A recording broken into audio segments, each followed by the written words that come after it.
Assalamualaikum Mamang, kembali lagi di Mamang Thomas Channel.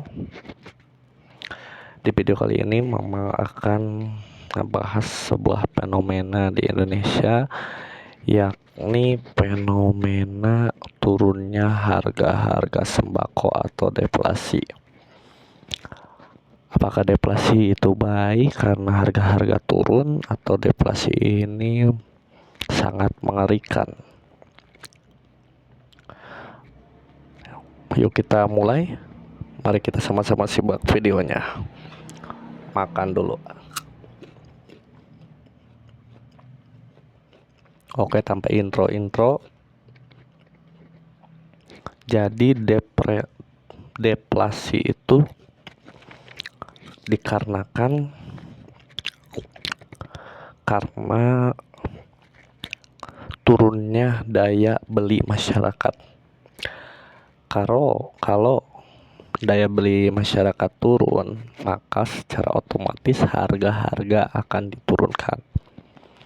Dalam teori ekonomi ada supply and demand, dimana kalau supply berlebih, demand permintaannya juga banyak.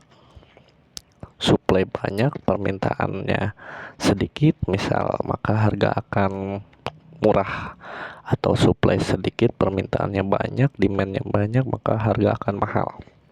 Tapi berbeda dengan deflasi di mana tidak ada yang membeli barang, sedangkan supply sangat banyak gitu ya, maka harga-harga dimurahkan. Mamang akan pergi dulu ke negara Jepang, menceritakan negara Jepang yang memiliki kasus yang sama dengan Indonesia, yaitu deflasi, tapi juga berbeda penyebab. Karena di Jepang penyebab deflasi itu karena tidak adanya populasi atau menurunnya populasi di negara tersebut, sehingga daya beli masyarakat menurun. Tapi di Indonesia itu masalahnya begitu kompleks, karena populasi di Indonesia bukannya menurun tapi malah naik dengan ratusan juta masyarakat Indonesia, tapi daya belinya berkurang. Nah, di situ sudah masuk kan. Makan dulu.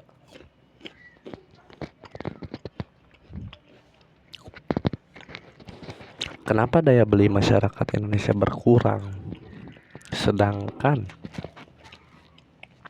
jumlah populasi masyarakat Indonesia banyak? Karena banyak aspek atau banyak faktor. Mama urutkan satu-satu.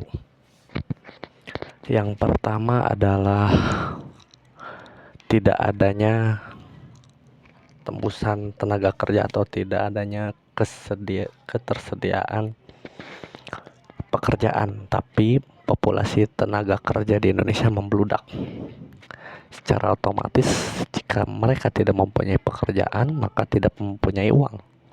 Dan secara otomatis kalau tidak punya uang, maka tidak bisa membeli barang. Itu salah satunya. Kita runutkan lagi, kenapa mereka tidak memiliki pekerjaan?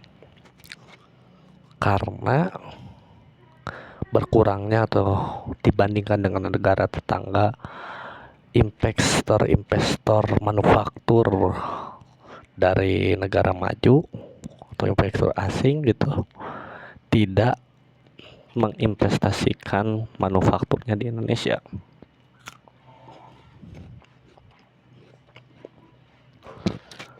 Kenapa mereka tidak menginvestasikan manufakturnya di Indonesia?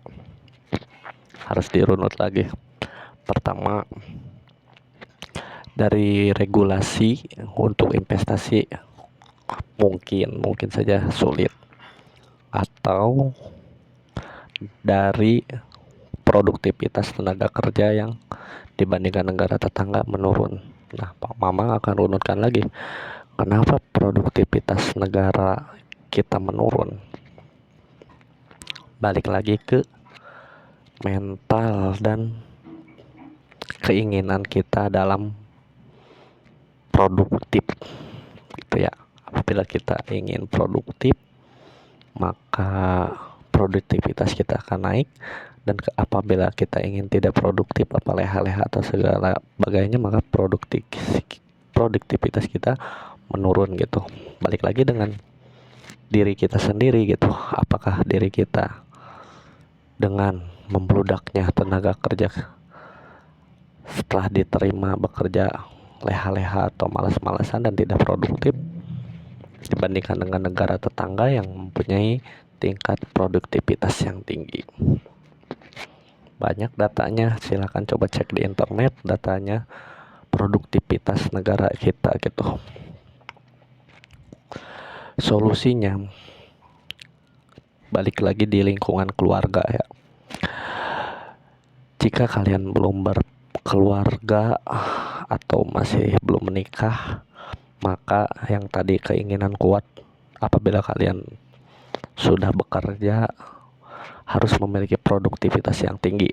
Tapi apabila kalian sudah memiliki anak atau sudah berumah tangga, maka latihlah anak kalian, latihlah keluarga kalian untuk memiliki produktivitas di lingkungan keluarga.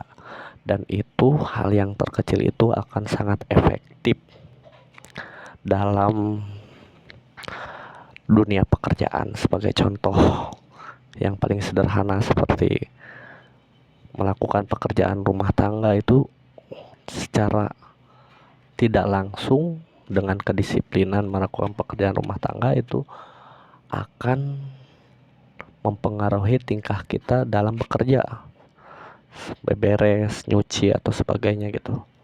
Karena dengan terbiasa badan kita melakukan gerakan, maka di tempat kerja pun badan kita akan terbiasa untuk bergerak. Oke, sekian videonya kali ini. Terima kasih telah menyimak. Mari kita makan jambu.